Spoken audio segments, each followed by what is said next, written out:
Hi, this is Matt from tracymatt.co.uk, and here I have the new Nokia E71, which we're just going to do a quick unbox. It's a pretty standard box design from Nokia. Just open it up. We have the E71 right on top, which I'll look at in more detail in a second. We also have a set of headphones, which have an inline microphone with push button. No volume control though. And obviously the headphones on the far end, which are kind of okay, nothing too much to talk about there. And a 2.5mm jack, which is a 4-pole. Have the standard Nokia style charger, very small, with a small connector on the other end. There is a pouch.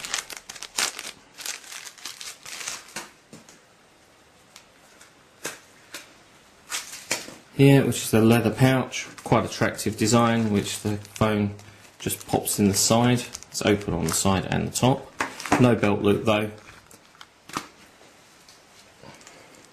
There's also a small lanyard.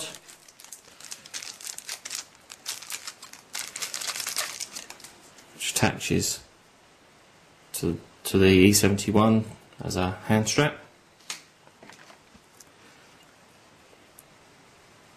USB sync and charge cable for transferring data to and from the E71 from your PC. There's the battery, which is a pretty large battery actually. It's battery 1500 mAh, should be good for quite a bit of battery life.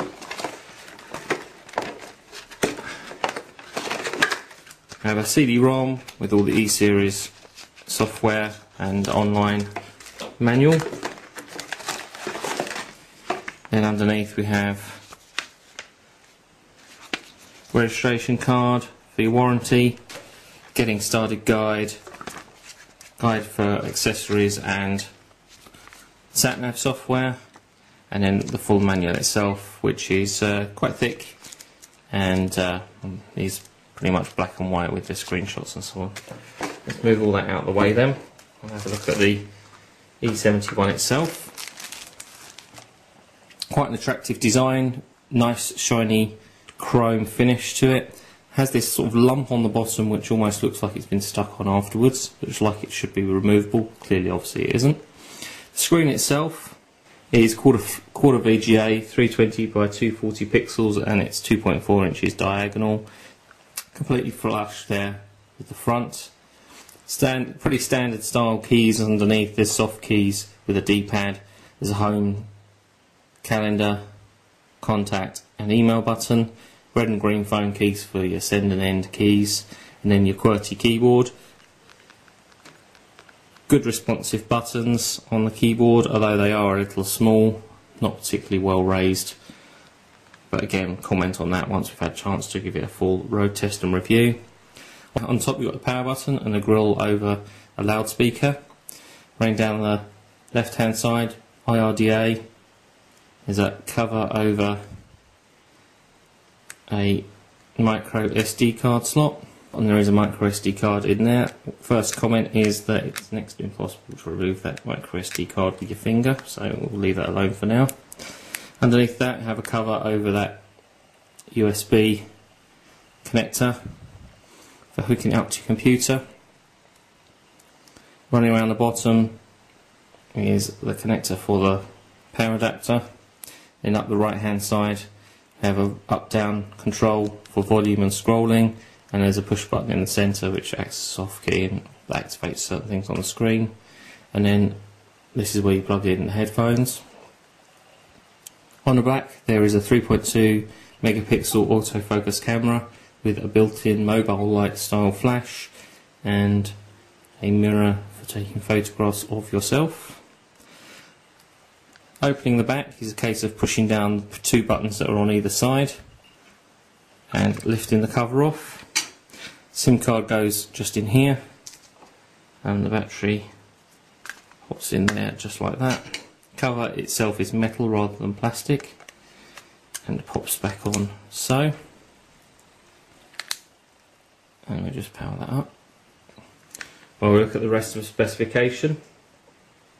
It weighs only 127 grams including the battery, so quite lightweight, quite slim as you can see there. And if we compare that to the Samsung i600, which is of a similar design, see they're fairly similar in terms of size, top to bottom, and in terms of thickness and width, as you can see there.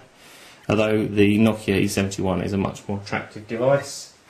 But just in the few minutes that I've been looking at this and unboxing already, it's starting to show a great number of fingerprints and marks on there just from actually handling it in that short period of time. So obviously this is definitely a fingerprint magnet.